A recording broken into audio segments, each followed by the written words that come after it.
Guys, TKD1 to do a video, and today I wanted to kind of do this video a little bit different here. I want to kind of go from here on out with this series a little differently, okay? Because putting gameplay behind this series is kind of weird, right? Because I'm sure if I was going to look up a artist history video, I don't want to see gameplay from, Call of Duty or just any, gameplay. I feel like that's just not, it just doesn't make sense really. So I kind of wanted to revamp this music and history and do it in real life, in the flesh, talking to you people through my camera. You know what I'm saying? So this week, to start off the new format of the videos, we're going to be going off of the cryptic and mysterious group in OVO called Division.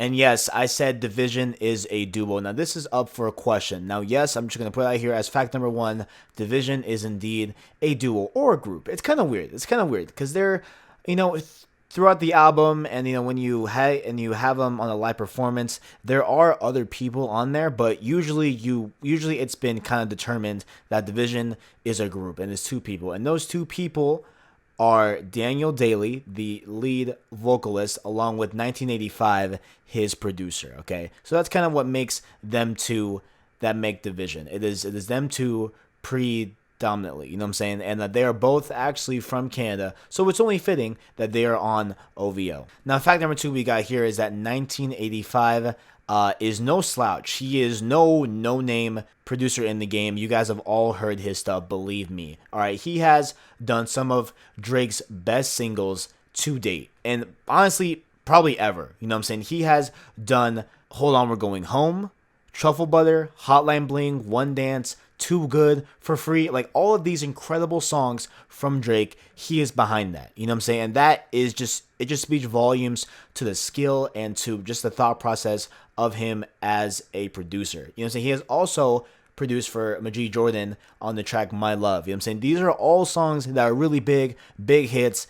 And these songs are also known for their dope instrumentals. And it's cool to see that the man behind it is none other than 1985.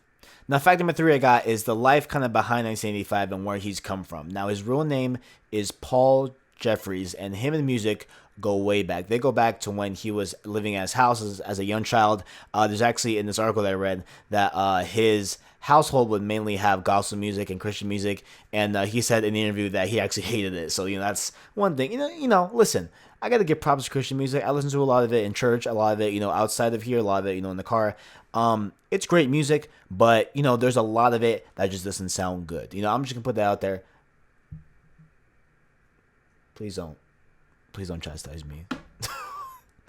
But beside the point, this love of music also extended to high school. And when he got to high school, he kind of got the means to create music, and he started making it, And he said that he, quote, fell into producing without knowing it. You know what I'm saying? It kind of became like, kind of a habit, if you will. It just became a part of him. Making music just became a part of who he is as a person and what he does on a day-to-day basis. You know what I'm saying? And actually, that kind of stems off of something that I was reading, how he even thought of the Hotline Bling beat while in the car through a radio station. Like, he was just on the radio going through the tracks, and he heard this little snippet of an old track back in 1972, I believe it was, or 1970. I forgot which year it was, but beside the point, it was an old track, and he kind of thought in his head of how to change this beat up and how to make it modern, and that became Hotline Bling. So he has insane talent, and it's a good lock for OVO that they have someone like him on the team. Now, going into the process of Division and how they make the music, right? Especially talking about 1985. All right. He says that he doesn't make beats. He's not a beat maker. He doesn't make beats. You know what I'm saying? He says he makes feels, which is something that I personally love to hear from an R&B producer or artist or anybody in that field, because R&B really is a genre that has a lot of emotion in it. It has a lot of grit, it has a lot of feel to it. You know what I'm saying? It has a lot of substance, and you want the listener to evoke emotion while involved in R&B. You know what I'm saying?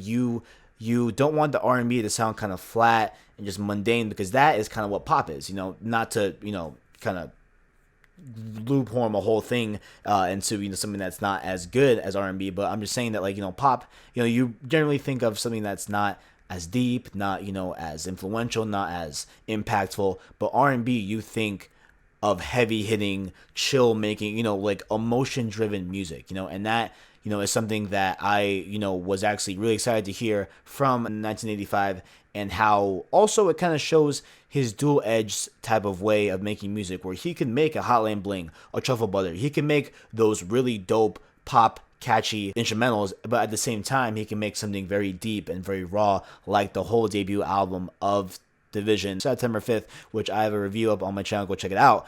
But it was really cool to see how he is, when he's talking about producing music, and how he can be so different in his creative ways of making music.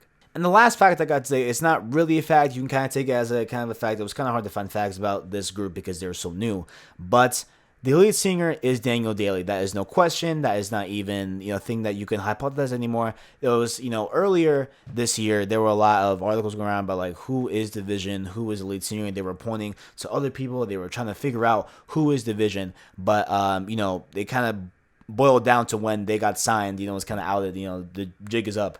DVSn is 1985 and Daniel Daly. Now, Daniel Daly is in fact the lead singer. You can see him on the tour this year. I'm going to see him literally, by the time you see this, I'm going to see him tomorrow. Like, I'm going to be seeing him on Tuesday in my city, Phoenix. I'll be, literally seeing them perform, which is I'm mad excited about. But it is Daniel Daly, right? And the thing that really kind of has me intrigued about Daniel Daly is that he is so cryptic and so mysterious and so private. You cannot find. I was having a hard time finding things about Daniel Daly. It is hard to find stuff about that dude.